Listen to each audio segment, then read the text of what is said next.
I can see you. Perfect. Go for it. All right, guys, we're going to go ahead and start working on our manners badge today.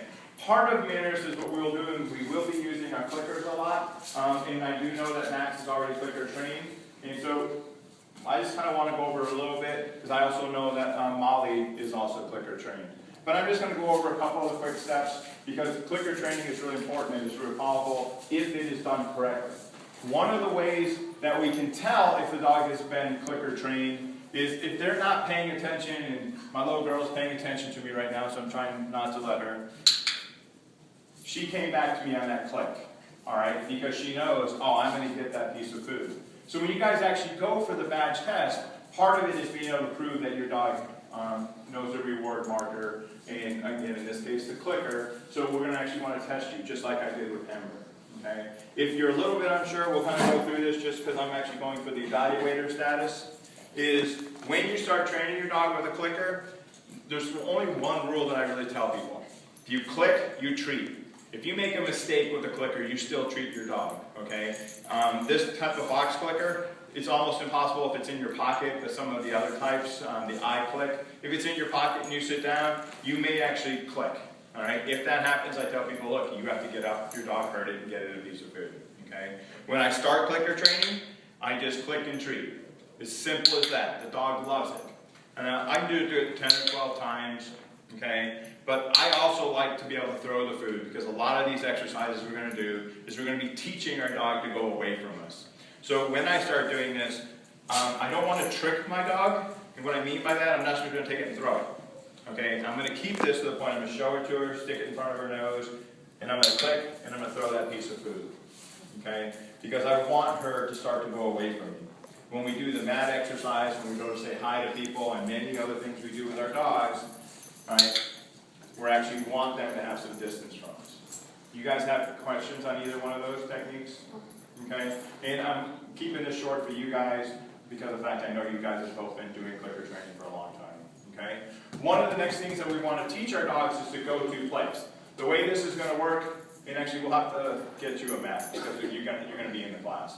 But I'm just going to show you guys this. I'm going to borrow your mat for a second. And I'm going to have that mat. In this case, I just clicked Ember just because it was actually walked on.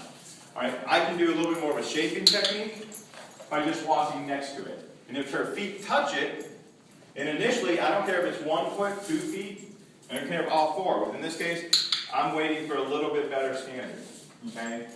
As my dog gets better at this, I can go ahead and wait for that sit. Okay, so this is more of a shaping technique. I'm letting my dog do the behavior, and I'm clicking for approximations. Part of what my ultimate goal is. Eventually,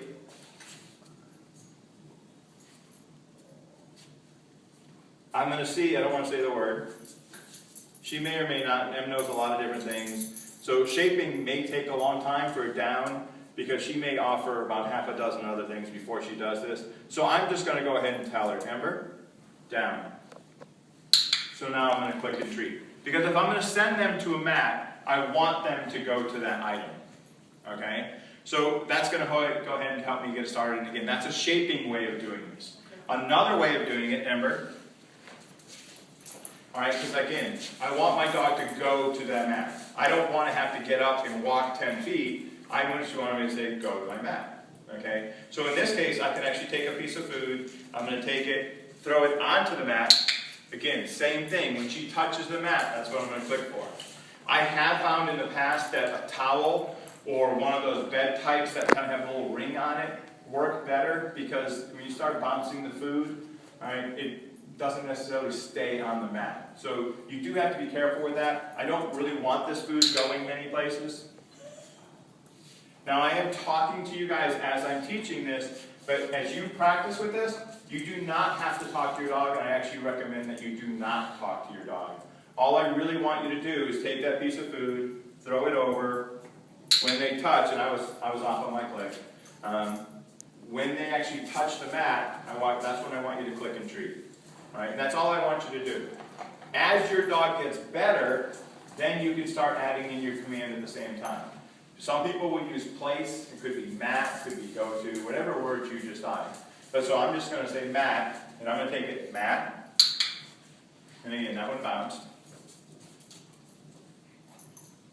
Matt. Now I'm staying relatively close to make it fairly easy, Matt. But I can start to work further and further away, Matt. So again, as she touches, Matt. And again, it's also harder now that I'm throwing the food that I'm starting to bounce. So, and again, there I'm still using the food. So, I'm not going to, what I'm changing, remember, I only want to change one step at a time. So at first I used the shaping, that's okay. But then I stayed pretty close and I just threw the piece of food. Then I started adding the word, Matt, go to throwing that food. So that the only thing I changed there was the Matt. Then I started changing that, I started adding distance. Okay, so that was one change. So each time you do a different step, remember, only do one step at a time. As I start going now, I'm going to eventually want to stop throwing the food, so I'm going to move back in. So my distance becomes less because what am I changing? I'm now changing something again. Now I'm not throwing food. But I want to make it easier for the dog, so I'm going to be pretty close. Amber. Matt. And I personally like to treat on the mat. So as I do this, I'm not going to call my dog back to me to get that piece of food. And I don't even necessarily mean a verbal. It could be just doing this, and I'm going to lure my dog to come back to me. I want to treat on the mat. Okay? Amber?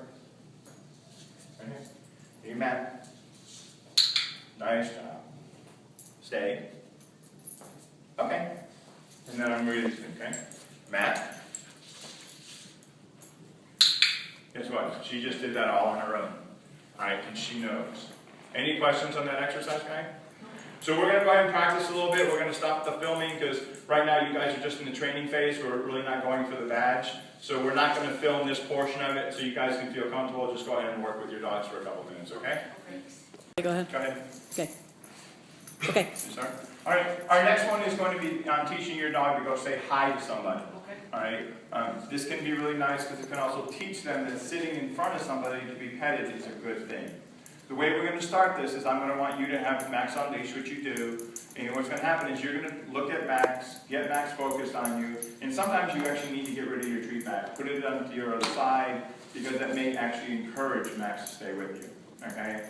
Then you're going to tell Max, go say hi, or whatever words you choose that you want to do. Okay. And I'm actually going to take my food and lure Max a little bit to come to me. Okay. I do not like to use a clicker on this because a lot of times we've trained our dogs, if they hear that click, they come back to us. Right. So what's going to happen is Max is going to be rewarded by coming to me because I'm going to treat Max, I'm going to pet Max, only as Max is in a sitting position. Okay. So as you practice with your dog, and you can do this with anybody you want, your household, people you meet on the street, people you know, always have Max in a sitting position when they greet. Okay? Yep. And it's nice to be able to send your dog to actually go greet somebody too. Okay? Yep. So when you're ready, I've got plenty of food here. I want you to tell Max to go say hi. Maxie, go say hi. So what's going to happen is I'm going to get Max in a sit. Yes. And as long as Max is sitting, I'm going to treat. Oops. And if you drop the food, the dog will many times get up. Good job. Now Max is a little bit farther away from me, and that's okay. Max may be like that comfort level right now at that distance, but eventually you'd like to get him a little bit closer. Right now Max is doing really good. Oh, come here, Max. All right, and I can come and say hi, I can pet him, and then when I'm done, you can call him back. Maxie, good boy. And when he comes back to you, because of the fact I've been using so much food, I wouldn't be afraid to treat him with that. Letting him know, because many dogs will go to, have you ever heard that concept that dogs do what works? Right. Well, what did I just do? I just gave him 20 pieces of food. Right. Okay? So let's just practice that a couple times. Let me get some more food ready. Good boy. Maxie. And when you guys are doing this, just as kind of a side note, you should also think about, okay, I'm giving your dogs a lot of food today, you're giving your dogs a lot of food today. Make sure it's a good value. It shouldn't be full of a lot of garbage. And sometimes I will tell people, train your dog on a little bit more of an empty stomach. Don't give them a full thing of food, breakfast in the morning, if you know you're going to be working with your dog. Right. So whenever you're ready, okay. Good boy, Maxie. Good job. Go say hi. So again, I lower into that sit. Yes. Good job.